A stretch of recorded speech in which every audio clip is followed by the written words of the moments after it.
Chuchotis.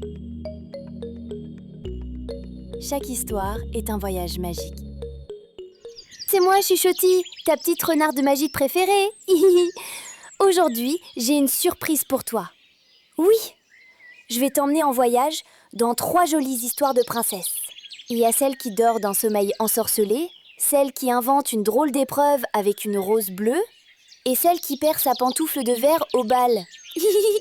Avant de commencer, pense à t'abonner en activant la clochette et à me mettre un pouce levé. J'adore ça. Tu es prêt ? Alors partons dans l'histoire de la Belle au bois dormant.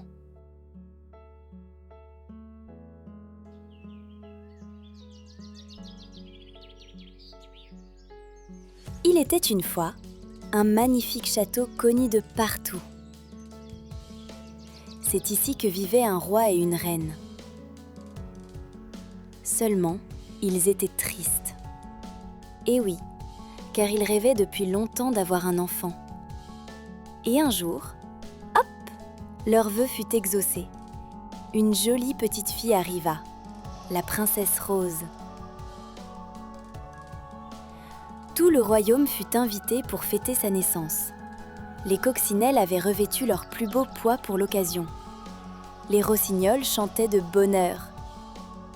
Et à l'intérieur du château, les petites souris se faisaient une joie des délicieuses miettes qu'elles allaient manger. Les fées s'approchèrent pour offrir à la princesse des dons merveilleux. Une lui offrit la beauté, une fée lui offrit la grâce, une autre une merveilleuse voix. La petite fille avait reçu toute la panoplie de la parfaite petite princesse. Il ne restait plus qu'une dernière petite fée. Il s'agissait de Douceline. Cependant, elle n'eut pas le temps de murmurer son enchantement.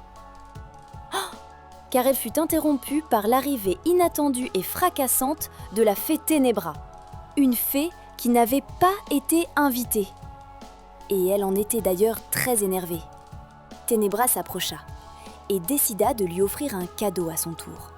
Enfin, si on peut dire. Je vais lui offrir un don très spécial, moi aussi, à votre petite princesse. Avant ses 16 ans, elle se piquera le doigt à la pointe d'une quenouille et elle plongera dans un long sommeil, sans réveil.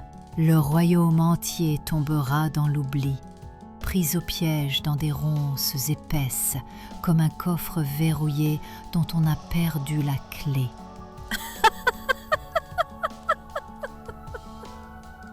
Et Ténébra partit comme elle était venue. Tout le monde était tout chamboulé par cette annonce. Son cadeau empoisonné, elle aurait pu se le garder. Heureusement, la petite fée Douceline sauva un peu la situation. Malheureusement, je ne peux pas effacer ce mauvais sort, mais je peux l'adoucir. Alors tout le château s'endormira avec la princesse tranquillement. Et ces vilaines ronces seront en fait des rosiers tout jolis, au merveilleux parfum en l'honneur de la princesse Rose. Et pour réveiller tout ce petit monde, il suffira d'un baiser très sincère. Le roi et la reine n'étaient pas vraiment rassurés de ce contresort. Alors pour protéger leur fille chérie, ils décidèrent qu'elle serait élevée loin du royaume et de tout fuseau. Et pour cela, qui de mieux que la petite fée Douceline pour veiller sur elle jusqu'à ses 16 ans ? Et la gentille fée l'emmena grandir dans une charmante chaumière, cachée au cœur de la forêt. Mais cette clairière n'était pas abandonnée. Non, elle était déjà habitée par un petit lapin. Ce petit lapin avait 2 passions, si on peut dire. La première était d'avoir peur, et la deuxième était d'avoir peur d'avoir peur. Ce qui revenait à peu près au même, et ça l'occupait beaucoup. Alors, imaginez quand un matin, il vit débarquer une dame étrange qui laissait derrière elle des étincelles, avec un paquet gesticulant et bruyant. Le petit lapin fut donc très prudent pour ne pas les rencontrer dans la forêt. Sauf qu'un jour, alors qu'il était très occupé à compter et recompter ses trèfles porte-bonheur, il fut surpris par la princesse. Alors il s'enfuit se cacher au plus vite. « Oh, petit lapin, ne sois pas si effrayé. Sors de ta cachette. Tu ne risques rien avec moi. » Et c'est vrai qu'elle semblait sympa, cette petite fille. Le petit lapin bien caché observa la princesse cueillir des framboises et chantait joliment aux oiseaux et aux écureuils de la forêt. Et qu'est-ce qu'elle en avait une belle voix! Curieux, il s'approcha tout doucement en se disant « Et si elle était aussi gentille que la douceur de sa voix ?» Rose regarda le petit lapin aux oreilles frissonnantes qui tentait de s'approcher un peu. Elle s'agenouilla avec un doux sourire aux lèvres. « Tu sais, petit lapin, j'ai un nom tout spécial pour toi. Un nom qui te donnera du courage, même quand la peur voudra revenir. » Le lapin la regarda, intrigué, ses yeux brillants d'un mélange de curiosité et d'espoir. « Maintenant, tu t'appelleras Vaillant !» Jour après jour, Rose et Vaillant le petit lapin devinrent inséparables. Elle lui racontait des histoires, lui confectionnait des couronnes de pâquerettes et lui chantait des berceuses pour le rassurer, ce qui arrivait souvent. Elle lui confia même sa malédiction. Mais Vaillant n'eut même pas peur pour une fois, tout simplement car il savait que dans sa forêt, la princesse ne risquait pas de se faire piquer, ou du moins juste par un moustique. Donc tout allait bien. Les années passèrent, Rose grandit, et Vaillant aussi, enfin lui un tout petit peu. En compagnie de Rose, Vaillant apprit à regarder la forêt avec des yeux moins effrayés et plus curieux. Sa passion pour la peur s'adoucit, remplacée par une toute nouvelle, l'amitié. Un jour, la jeune fille, en chantant près du ruisseau, fut entendue par un jeune prince qui fut aussitôt charmé. Il s'appelait le prince. En tout cas, c'est ce que Vaillant m'a dit. Pratique, non ? Enfin, je veux dire pour un prince. Ils restèrent longtemps ensemble, à se parler, à se regarder, à rire. Et Vaillant n'aimait pas beaucoup ça. Il les surveillait de loin en grignotant nerveusement un pissenlit. Quand soudain, Douceline appela Rose. La princesse n'avait pas vu le temps passer. Elle partit alors en courant, laissant le prince tout amoureux, avec pour seul souvenir sa jolie voix et son joli prénom, Rose. Ce jour-là était en fait un jour très spécial. Mais oui, c'était la veille de l'anniversaire de la princesse. Dans quelques heures, elle aurait 16 ans.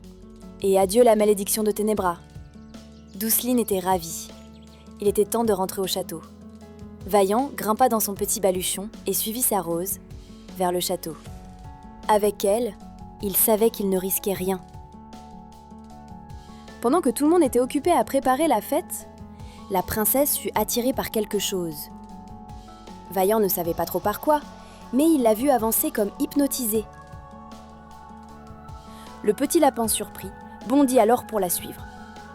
Tout en haut d'un escalier, il vit Rose s'approcher d'un étrange objet en bois avec une pointe qui brillait dans la pénombre.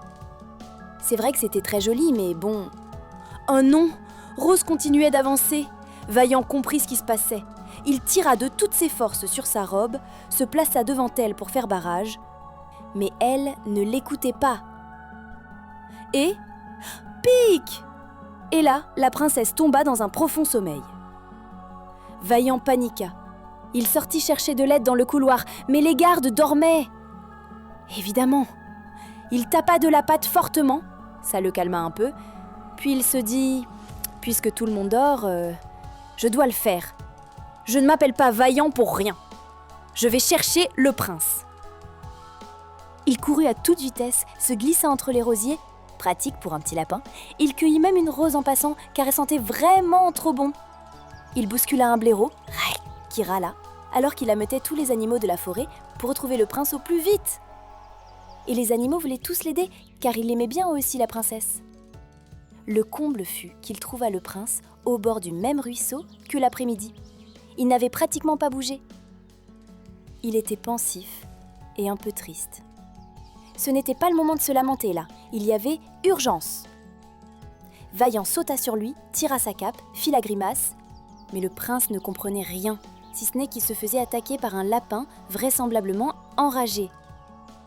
Quand Vaillant lui montra la rose, soulagé, enfin il comprit. Bon, au bout de 2 minutes, mais ce n'était pas si mal. Le prince monta aussitôt sur son cheval et suivit le petit lapin jusqu'au château de sa belle. Avec bravoure, il dut traverser les rosiers interminables. C'était bien plus facile pour Vaillant que pour lui. Puis, Il courut à travers le château tout endormi. Il grimpa l'escalier rapidement et le prince trébucha. Il faut dire que le lapin le poussait tellement pour aller plus vite. Et il entra. La princesse dormait toujours, étendue sur le sol. Le prince s'agenouilla près d'elle et il déposa un bisou tout doux sur la joue de Rose. Elle ouvrit les yeux, surprise de le voir. Et c'est ainsi que le sortilège fut vaincu et que tout le château se réveilla. Tout cela grâce à Vaillant le petit lapin courageux. Tu connais désormais la vraie histoire de la Belle au bois dormant. Souviens-toi, parfois ce n'est pas le plus grand ni le plus fort qui sauve la situation, mais le plus rapide et le plus malin. Fais de beaux rêves et attention aux quenouilles. Allez, je t'emmène dans l'histoire de la princesse et la rose bleue. Il était une fois, il y a fort longtemps, dans un royaume très très joli, où vivait une princesse encore plus jolie. Elle s'appelait Hortense. Elle était si belle qu'on aurait dit une pluie de pétales de cerisier au printemps, douce et légère, qui fait fondre le cœur de quiconque pose son regard sur elle. Et c'était bien là son problème, car la beauté de la princesse attirait des foules de prétendants, venant de partout pour lui demander sa main. Chaque jour, elle recevait tellement de cadeaux, de fleurs, de bijoux, qu'on ne savait même plus où les mettre. Elle reçut même un jour un éléphant peint de toutes les couleurs par un prince du Sud. La princesse n'en pouvait plus. Et elle en avait tellement assez qu'elle en avait perdu son doux sourire. Le roi était lui aussi fatigué par la situation, si bien qu'un jour il déclara : « Ma fille, tu dois te marier. Cela mettra fin à tout cela. Il le faut, je le déclare par ordre royal. » La princesse furieuse lui répondit alors : « Très bien, j'épouserai celui qui m'offrira une vraie rose bleue. Sinon, pas de mariage. » La princesse savait que la rose bleue n'existait pas. Malin, hein ? Elle pensait être enfin tranquille. Sauf qu'elle n'avait pas du tout prévu que désormais, tous les jours, des prétendants défileraient avec leur soi-disant rose bleue. Un matin, un prince présomptueux se présenta en se dandinant. L'expliqua que ses jardiniers avaient travaillé pendant des jours pour cultiver cette rose spéciale rien que pour la princesse, et qu'ils l'avaient arrosée avec du jus de myrtille pour obtenir cette couleur exceptionnelle. Le roi était émerveillé. « Oh, quelle ingéniosité, quelle beauté!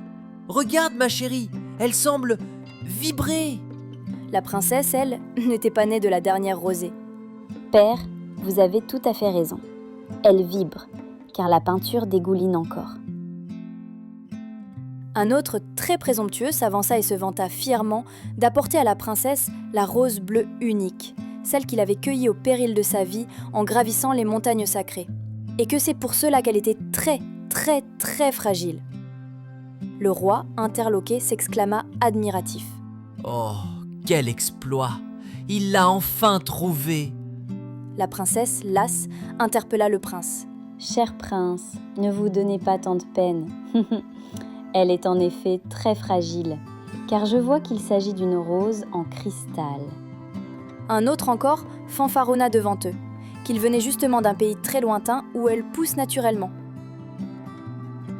Le roi, tout ému, s'écria : « Oh, mais elle est incroyable, cette rose. » »« Mais père, c'est une rose en papier, enfin. » Hortense lasse révélait leurs subterfuges et les renvoyait chacun leur tour, perdant de plus en plus son sourire. Certes, elle était débarrassée de mariage. Toutefois, elle avait l'impression que son existence était désormais vouée à traquer les arnaques florales. Désormais, elle devait assister indéfiniment à un défilé journalier de princes prétendant l'avoir enfin trouvée, cette fameuse rose bleue. On doit bien le reconnaître qu'il ne manquait pas d'audace ni d'inventivité. Le roi enthousiaste, lui, y croyait à chaque fois. On se serait cru à un spectacle. Il applaudissait à chaque fleur bleue, même quand c'était une rose en pierre précieuse ou en porcelaine. Un jour, la princesse en eut tellement marre qu'elle s'échappa dans le jardin du palais. Elle voulait un peu respirer en étant seule. « J'en ai plus qu'assez. Ils pensent tous pouvoir me duper avec leurs vantardises et leurs mensonges. Même un renard fait preuve de plus de sincérité. C'est dire. Jamais je me marierai avec l'un d'eux. » Toutefois, elle n'avait pas vu que, près d'elle, un jeune jardinier était agenouillé dans un massif. Il releva la tête et la regarda avec un sourire amusé. « Bonjour, princesse. Je m'excuse de ne pouvoir m'incliner plus, car sinon je risque de tomber dans les rosiers. » La princesse tourna le dos avec un air boudeur et mélancolique. Même ici, elle ne pouvait pas avoir un peu de tranquillité. Le jardinier, tout en continuant son travail, lui demanda « Pourquoi cet air si triste, princesse ?»« Ah, je sais. C'est parce que ce tournesol ne se tourne pas vers vous. » « Oh, il faut l'excuser. Lui, il préfère suivre le soleil. » Il était marrant avec son grand chapeau et ses mains pleines de terre. La princesse le regarda intriguée et le jeune homme rajouta « Quant à ces roses, je crois qu'elles m'aiment bien, car elles rougissent quand je m'occupe d'elles. Mais bon, comme elles sont déjà rouges, je ne peux pas vraiment être sûr. »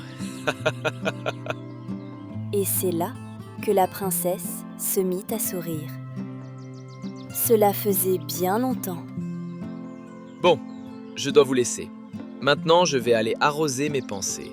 Enfin, je ne parle pas de celles de ma tête, hein, mais des fleurs, bien sûr. Même si j'avoue que vous, princesse, vous semblez vraiment avoir besoin d'arroser les vôtres de pensées. La princesse se mit même à rire, vraiment. Un rire léger, comme un pétale. Pas moqueur, pas forcé, juste un rire vraiment sincère. Je savais que les fleurs allaient vous redonner du baume au cœur. C'est ce qu'elles font toujours pour ceux qui savent vraiment les voir et leur parler. Lui dit-il en rougissant légèrement. C'est drôle, c'était le premier à ne pas lui parler de sa beauté, de son trône ou de roses bleues. Le premier à faire vraiment attention à elle et à lui redonner le sourire. Eh bien, au revoir, princesse. Il la salua avant de partir. Et là, dans le cœur de la princesse, il se passa quelque chose. Une toute petite graine d'émotion, une chaleur dans la poitrine, comme si une fleur venait de germer. Les joues roses, Hortense l'interpella. « Attendez, jardinier. Présentez-vous demain dans la salle du trône, je vous prie. Et apportez votre plus belle rose, s'il vous plaît. » D'accord. C'est promis, princesse.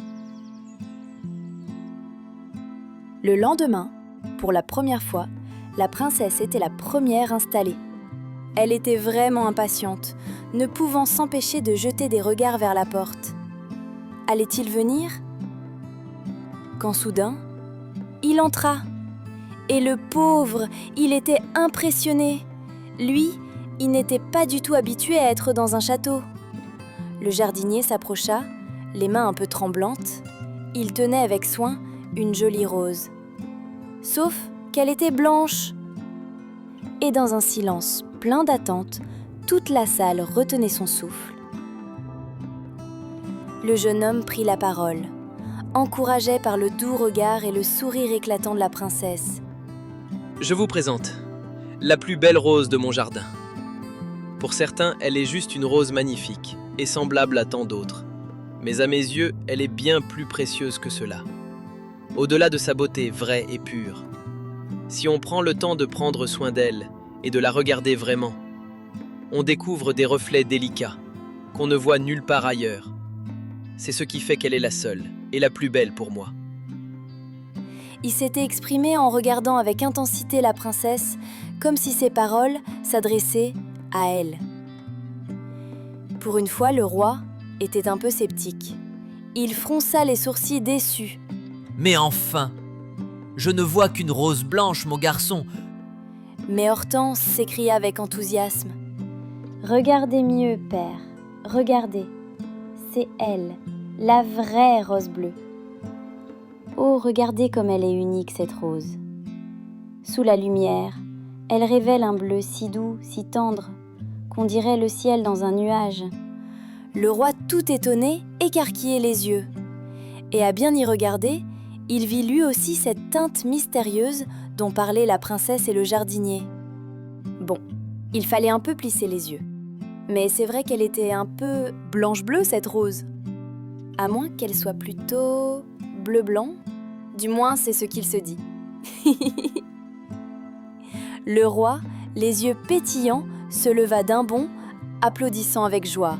Voilà le futur époux de la princesse, un homme humble qui a su trouver l'impossible pour ma fille. Depuis ce jour-là, la princesse Hortense avait retrouvé son sourire, celui qui illuminait tant le royaume. Mais surtout, son cœur avait enfin trouvé sa rose, et son jardinier. Souviens-toi que l'amour, le vrai, ne s'achète pas avec des cadeaux ni avec des trésors. Ce qui compte, c'est la sincérité et les attentions les plus vraies. Et si jamais, toi aussi, tu cherches une rose impossible, regarde avec le cœur autour de toi, dans les petits gestes simples, les sourires sincères et les rires partagés. C'est là que tu trouveras la vraie magie de l'amour.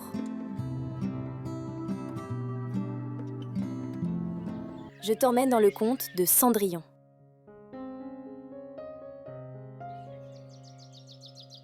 Il était une fois une douce jeune fille qui vivait heureuse avec son papa dans une jolie demeure paisible. Elle était jolie comme la rosée du matin et avait une voix mélodieuse, tel un rossignol. Elle aimait les fleurs, les chansons douces et les petits animaux du jardin. Son père, voulant un peu de compagnie pour sa fille chérie et lui, décida de se remarier avec une femme qui avait elle aussi 2 filles. Cependant, après le mariage, elle s'avéra être une marâtre très froide. Et quand son père disparut, la vie de la jeune fille devint bien triste. Sa belle-mère et ses demi-sœurs ne l'aimaient pas beaucoup, pour ne pas dire pas du tout. En fait, elles étaient jalouses de la beauté et de la gentillesse de la jeune fille, si bien qu'elles étaient toujours en train de la critiquer et de lui donner des ordres en l'appelant Cendrillon. Elle dut même s'installer une modeste chambre dans le grenier pour laisser de la place à leurs affaires, pendant que les sœurs se pavanaient en robes somptueuses en se plaignant du matin au soir. Cendrillon, elle faisait la cuisine, le ménage, la lessive. Elle était devenue servante dans sa propre maison, mais elle gardait toujours les sourires, grâce à ses petits amis à plumes et à poils. Dans sa grande maison, Cendrillon n'était jamais tout à fait seule. Dehors, les mésanges gracieuses chantaient pour elle. À l'intérieur, Angus, la petite souris gourmande, et aussi Max le chien l'écoutaient chanter pendant qu'elle travaillait. Leur compagnie aidait Cendrillon à supporter les journées fatigantes remplies de tâches interminables. Un jour, une grande nouvelle arriva. Cendrillon, émerveillé, tenait la lettre au cachet royal. Le roi organisait un bal. Le prince Édouard, son fils, devait choisir une épouse, et toutes les jeunes filles du royaume étaient invitées pour l'occasion. Cendrillon rêvait d'y aller, mais sa belle-mère se moqua d'elle. « Toi ? Au bal ?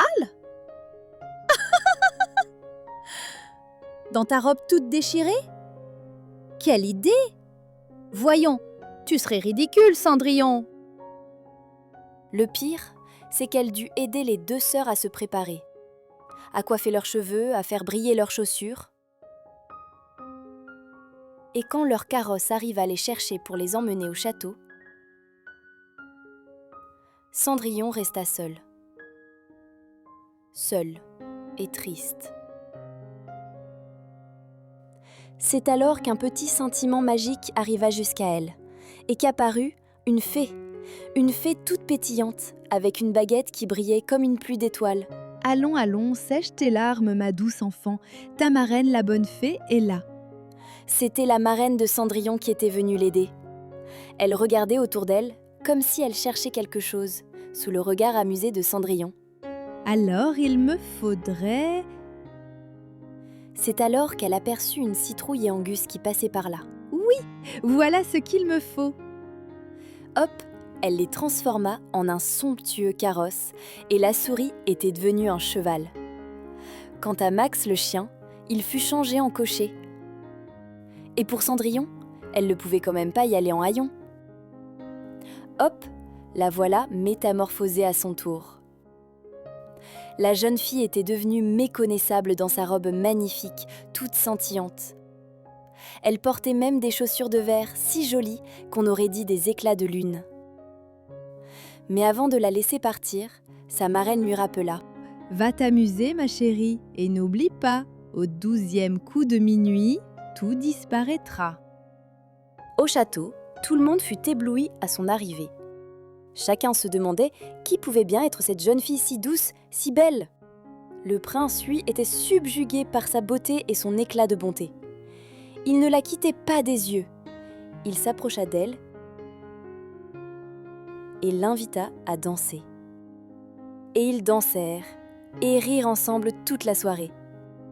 Le prince était sous le charme. Et Cendrillon aussi. Quand soudain, dong, dong, dong, l'horloge commençait à sonner minuit. Oh, c'était comme si elle réveillait Cendrillon de son rêve et la ramenait à la réalité. Cendrillon s'enfuit alors, en courant aussi vite qu'elle le pouvait, laissant derrière elle une pantoufle de verre. Le prince, troublé, ordonna de retrouver la mystérieuse jeune fille à la pantoufle perdue. Alors, on passa de maison en maison, avec l'escarpin de verre pour la retrouver. Toutes les jeunes filles du royaume essayaient la chaussure. Certaines poussaient, d'autres tiraient fort, mais aucune n'arrivait à chausser le soulier magique. Puis, ils arrivèrent enfin chez Cendrillon. Les deux sœurs se disputèrent pour l'essayer en premier, mais sans succès. Et quand Cendrillon essaya la pantoufle, hop, elle lui allait parfaitement bien sûr. Le messager royal, qui n'y croyait plus trop, se redressa alors et s'écria « On vous a enfin retrouvé! Messire, le prince vous attend, demoiselle Cendrillon !» Sous le regard estomaqué de ses deux demi-sœurs, Cendrillon monta dans le joli carrosse royal avec ses amis. Angus s'était installé dans une boîte à biscuits, très important pour la route. Et même Max le chien était du voyage. Les deux vilaines sœurs et sa belle-mère regardèrent le carrosse partir, un peu jalouses, mais aussi un peu admiratives. Car Cendrillon leur fit un dernier sourire, un vrai, doux comme du miel. Elle restait la jeune fille gentille, au cœur immense, celle qui parlait aux oiseaux, riait avec les souris, car elle savait que la vraie magie vient de la bonté. Au château, des dizaines de jeunes filles étaient encore là, toutes pomponnées, toutes venues essayer la pantoufle. Le prince, lui, attendait, droit, élégant et un peu nerveux. Il avait les mains moites, mais personne ne le dira. Cendrillon arriva. Certes, sa robe n'était pas majestueuse, mais elle avait ce regard doux, cette douceur dans les yeux. Le prince, tout ébloui, la reconnut immédiatement. Il n'hésita pas une seconde, comme si le reste du monde avait disparu. Et le prince tendit alors simplement la main à Cendrillon pour lui dire que c'était elle qui l'avait choisi. Les autres jeunes filles, un peu surprises, se regardèrent. Certaines soupirèrent, d'autres applaudirent. Cendrillon, ému, se mit à sourire. Cendrillon n'avait jamais cessé d'être gentille, même quand on l'avait traitée comme une domestique. Et grâce à sa bonté, la magie avait trouvé son chemin jusqu'à elle. Et c'est ainsi que Cendrillon est devenue une vraie princesse. Une princesse au cœur d'or qui brille bien plus que sa couronne. Souviens-toi que les cœurs doux sont les plus puissants et qu'il ne faut jamais cesser de croire en sa bonne étoile.